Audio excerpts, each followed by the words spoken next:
Welcome to day 193 of our one-year Bible reading plan. In Job 29 to 31, Job longs for the days of blessing and respect, then contrasts them with his current suffering. He boldly defends his integrity, declaring that he has lived righteously before God and man. In Acts 21 verses 17 to 36, Paul arrives in Jerusalem, is warmly received, but soon faces opposition and is arrested in the temple. His commitment to the gospel remains unshaken. Let's dive in. Job chapter 29. Job continued his discourse. How I long for the months gone by, for the days when God watched over me, when his lamp shone on my head and by his light I walked through darkness. Oh, for the days when I was in my prime, when God's intimate friendship blessed my house, when the Almighty was still with me and my children were around me, when my path was drenched with cream and the rock poured out for me streams of olive oil. When I went to the gate of the city and took my seat in the public square, the young men saw me and stepped aside, and the old men rose to their feet. The chief men refrained from speaking and covered their mouths with their hands. The voices of the nobles were hushed, and their tongues stuck to the roof of their mouths. Whoever heard me spoke well of me, and those who saw me commended me, because I rescued the poor who cried for help, and the fatherless who had none to assist them. The one who was dying blessed me. I made the widow's heart sing. I put on righteousness as my clothing. Justice was my robe and my turban. I was eyes to the blind and feet to the lame. I was a father to the needy. I took up the case of the stranger. I broke the fangs of the wicked and snatched the victims from their teeth. I thought, I will die in my own house, my days as numerous as the grains of sand. My roots will reach to the water, and the dew will lie all night on my branches. My glory will not fade. The bow will be ever new in my hand. People listened to me expectantly, waiting in silence for my counsel. After I had spoken, they spoke no more. My words fell gently on their ears. They waited for me as for showers and drank in my words as the spring rain. When I smiled at them, they scarcely believed it. The light of my face was precious to them. I chose the way for them and sat as their chief. I dwelt as a king among his troops. I was like one who comforts mourners. Job chapter 30. But now they mock me, men younger than I, whose fathers I would have disdained to put with my sheep-dogs. Of what use was the strength of their hands to me, since their vigor had gone from them? Haggard from want and hunger, they roamed the parched land in desolate wastelands at night. In the brush they gathered salt herbs, and their food was the root of the broom bush. They were banished from human society, shouted at as if they were thieves. They were forced to live in the dry stream beds, among the rocks and in holes in the ground. They brayed among the bushes and huddled in the undergrowth. A base and nameless brood, they were driven out of the land. And now those young men mock me in song. I have become a byword among them. They detest me and keep their distance. They do not hesitate to spit in my face. Now that God has unstrung my bow and afflicted me, they throw off restraint in my presence. On my right the tribe attacks. They lay snares for my feet. They build their siege ramps against me. They break up my road. They succeed in destroying me. No one can help him, they say. They advance as through a gaping breach. Amid the ruins they come rolling in. Terrors overwhelm me.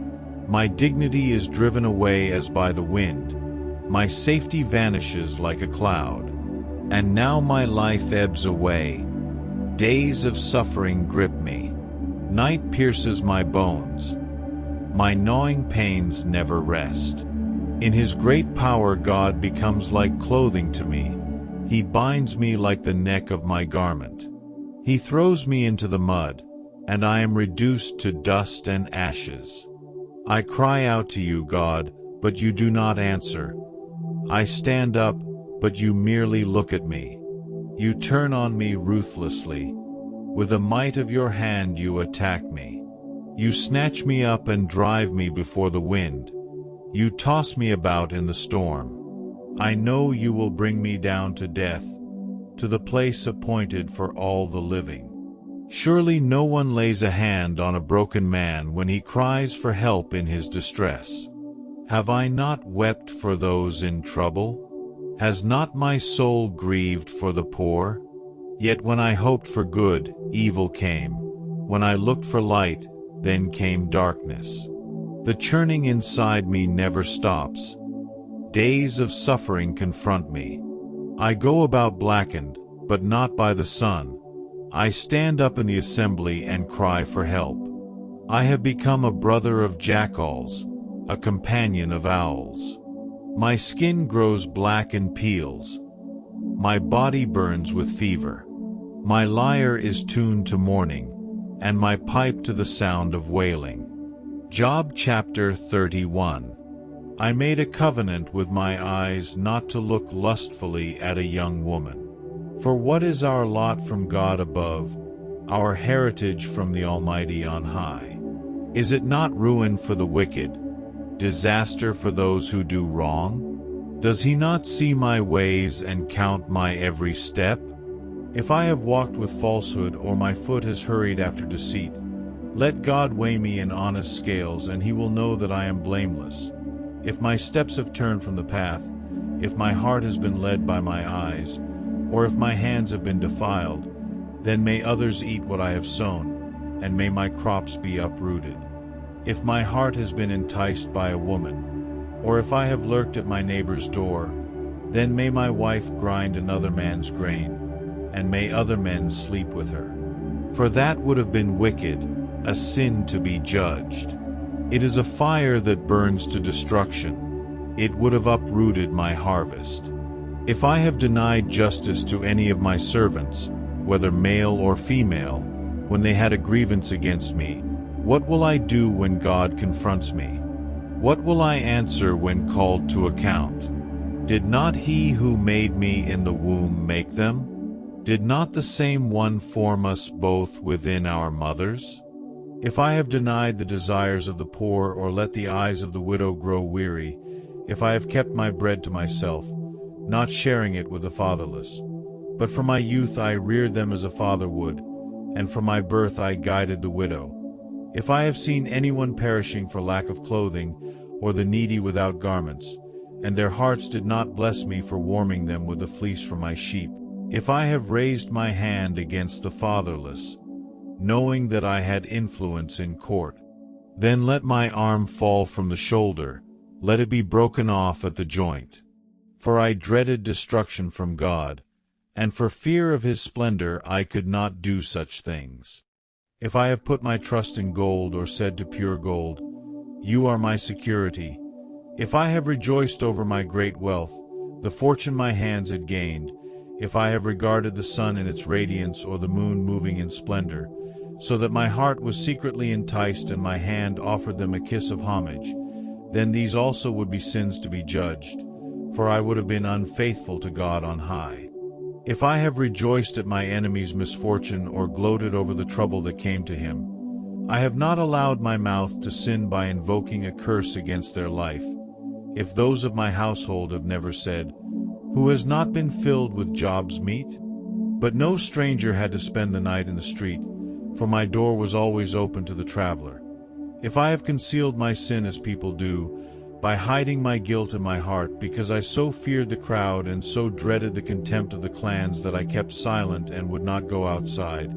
Oh, that I had someone to hear me. I sign now my defense. Let the Almighty answer me. Let my accuser put his indictment in writing. Surely I would wear it on my shoulder.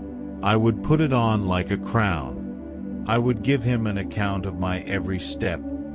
I would present it to him as to a ruler. If my land cries out against me and all its furrows are wet with tears, If I have devoured its yield without payment or broken the spirit of its tenants, then let briars come up instead of wheat and stinkweed instead of barley. The words of Job are ended. Acts chapter 21, 17-36. When we arrived at Jerusalem, the brothers and sisters received us warmly. The next day Paul and the rest of us went to see James, and all the elders were present. Paul greeted them and reported in detail what God had done among the Gentiles through his ministry. When they heard this, they praised God. Then they said to Paul, "You see, brother, how many thousands of Jews have believed, and all of them are zealous for the law. They have been informed that you teach all the Jews who live among the Gentiles to turn away from Moses, telling them not to circumcise their children or live according to our customs. What shall we do? They will certainly hear that you have come, so do what we tell you. There are 4 men with us who have made a vow. Take these men, join in their purification rites, and pay their expenses, so that they can have their heads shaved. Then everyone will know there is no truth in these reports about you, but that you yourself are living in obedience to the law. As for the Gentile believers, we have written to them our decision that they should abstain from food sacrificed to idols, from blood, from the meat of strangled animals, and from sexual immorality." The next day Paul took the men and purified himself along with them. Then he went to the temple to give notice of the date when the days of purification would end and the offering would be made for each of them.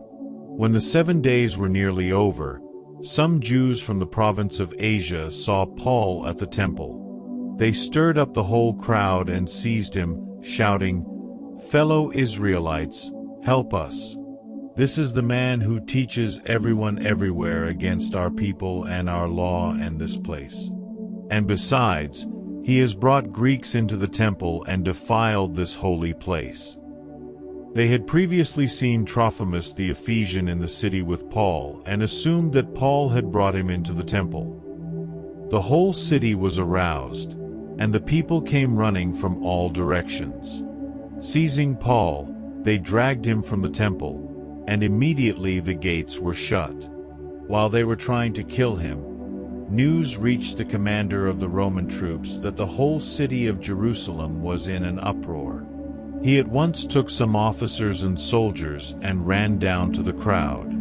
When the rioters saw the commander and his soldiers, they stopped beating Paul. The commander came up and arrested him and ordered him to be bound with 2 chains.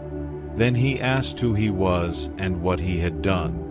Some in the crowd shouted one thing and some another, and since the commander could not get at the truth because of the uproar, he ordered that Paul be taken into the barracks.